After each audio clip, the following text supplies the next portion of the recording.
"Welcome back, darling," Daphne said, as Dulcie rushed across the conservatory and flung her arms around her favourite sister.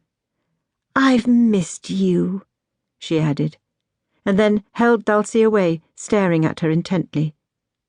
"More beautiful than ever," she pronounced. "No, no, no. You're the renowned beauty of this family," Dulcie exclaimed, and went on swiftly. "I couldn't get here quickly enough. I've so much to tell you, and mostly about Felicity." Daphne nodded and guided Dulcie over to the wicker love-seat, where they sat down. Ever since their mother had left Cavendon, Dulcie only ever referred to her as Felicity, never Mamma. Sometimes she even referred to her as that woman who abandoned me, and had a string of ridiculous and rather nasty nicknames for her. Daphne understood why. Felicity had been too preoccupied with her sister's fatal illness and her own personal problems to pay too much attention to Dulcie when she was little, and the child had never forgiven her. Now that she was a young woman, that animosity still lingered. Settling herself on the love-seat, Daphne said, "So, tell me everything. I'm all ears." "I've been informed that Felicity is going to throw out Lawrence Pierce, that knife-wielding maniacal quack, and, by the way, that's not the only thing he wields. From what I understand, he's quite the womanizer, wielding his manhood everywhere." Dulcie sat down next to her sister and waited for her reaction, her eyes fixed on Daphne's face.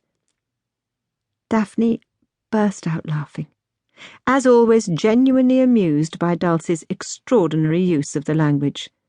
Their father constantly said she had a unique way with words and should have been a writer, and Daphne thought the same thing. "Who told you this?" "Margaret Athol's mother," Dulcie answered. "Lady Dunham. She also said there's a rumour that the marriage is unhappy, and Felicity is planning to return to Cavendon. She won't come back, will she, Daffus? I couldn't bear to have that greedy, man-hungry creature here. Papa wouldn't fall for again, would he?" Shaking her head, the laughter bubbling inside her, Daphne answered, "She won't even attempt it, and certainly father is not interested in her 1 iota. This is just idle gossip you've heard. However, perhaps she is going to throw the surgeon out. I too have heard stories about his behaviour. A flagrant and very experienced adulterer who thinks he's the Don Juan of all Don Juans, impossible to resist, and very conceited about his, hidden charms, shall we say."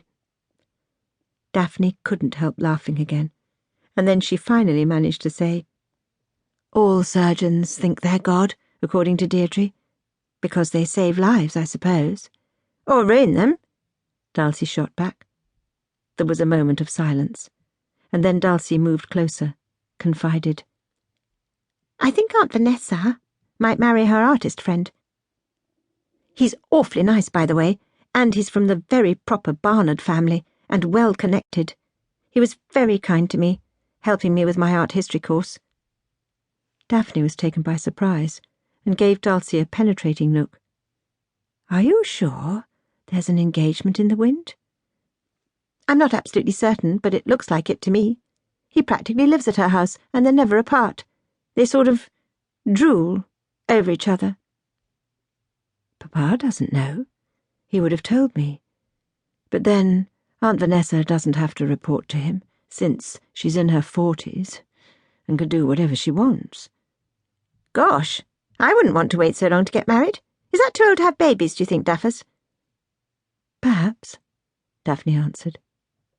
Dulcie, who was facing the door, jumped up when she saw her father standing there. He looked furious, and she wondered if he was angry with her because she hadn't gone to see him first. Daphne also caught sight of him at the entrance to the conservatory, and instantly knew something had happened. The angry stance told her that. What had upset him? He was usually easy-going, genial. She cringed inside, prayed it wasn't anything to do with the events planned for the next 2 days. "Hello, Papa."